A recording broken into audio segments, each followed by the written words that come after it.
आज हम बात करेंगे सिद्धार्थ से बुद्ध बनने के सफ़र के बारे में। हजारों साल पहले हिमालय की तलहटी में स्थित कपिलवस्तु के राजा सुशोधन के घर एक पुत्र का जन्म हुआ, जिनका नाम सिद्धार्थ रखा गया।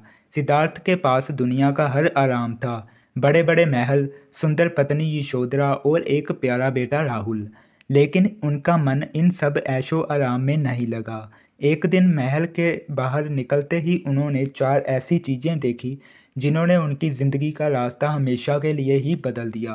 एक बूढ़ा व्यक्ति जिसकी कमर झुकी हुई थी और जो बहुत लाचार था। एक बीमार व्यक्ति जो दर्द से तड़प रहा था। एक मरा हुआ व्यक्ति जिसे लोग रोते बिलखते लेकर जा रहे थे। एक सन्यासी जो इन सबसे दूर बिल्कुल शांत और मुस्कुरा रहा था।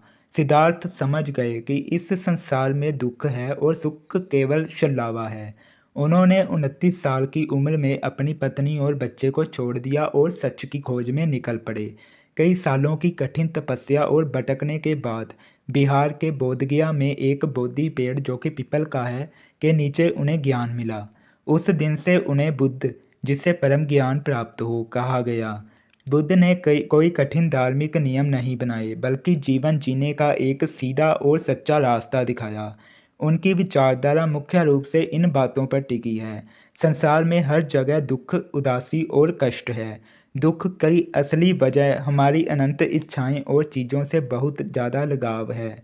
अगर इच्छाएं खत्म हो जाए तो दुख भी अपने आप खत्म हो जाता है। इसके लिए अष्टांगिक मार्ग पर चलना होगा। बुद्ध ने कहा है, ना तो जिंदगी को बहुत ज़्यादा ऐशो आराम में बिताओ और ना ही शरीर को भूखा रखकर कष्ट दो। उन्होंने मध्यम मार्ग चुनने को कहा, जिसके नियम है जीवन को सही नज़रिए से देखना, अच्छे और मानसिक रूप से मजबूत इरादे रखना, हमेशा मीठी, सच्ची और शांत भाषा बोलना, किसी को नुकसान ना पहुंचाना, ईमानदारी और सही तरीके से अपनी कमाई करना, बुरे विचारों को रोककर मन में अच्छे विचार लाना, अपने ध्यान को हमेशा सचेत रखना, मन को शांत करने के लिए ध्यान लगाना। बाली, जो कि इंडोनेशिया का एक बेहद खूबसूरत द्वीप है, वहाँ बौद्ध धर्म का असर बहुत ही दिलचस्प अनोखा है। वहाँ शिव बुद्ध की एक संयुक्त विचारधारा चलती है। वहाँ के लोग मानते हैं कि शिव और बुद्ध एक ही परम शक्ति के दो रूप हैं। बाली में एक बेहद प्रसिद्ध मंदिर है, जिसे विहार बंजार बुद्ध भी कहते हैं। यह मंदिर दिखने में जावा के मशहूर बोरोबुदुर मंदिर जैसा है। यहाँ हिंदू और बौद्ध दोनों कलाकृतियों का खूबसूरत मिलाप दिखता है। बाली के लोग अपनी सुबह की प्रार्थना और कर्म के सिद्धांत में बुद्ध की शिक्षाओं को अपनाते हैं। उनका मानना है कि हर जीव के प्रति दया रखना ही सबसे बड़ा धर्म है। आज अमेरिका, यूरोप, जापान और थाईलैंड जैसे देशों में लोग तेजी से बौद्ध विचारधारा को अपना रहे हैं। इसके पीछे मुख्य कारण यह है कि आज की भागदौड़ भरी जिंदगी में हर कोई स्ट्रेस में है। बुद्ध का सिखाया हुआ विपाशना ध्यान विदेशों में लोगों को गहरी मानसिक शांति देता है। बुद्ध ने कभी नहीं कहा कि मेरी बातों पर आंख बंद करके भरोसा करो। उन्होंने कहा, पहले मेरी बातों को अपने तर्क पर परखो, अगर सही लगे तभी मानो।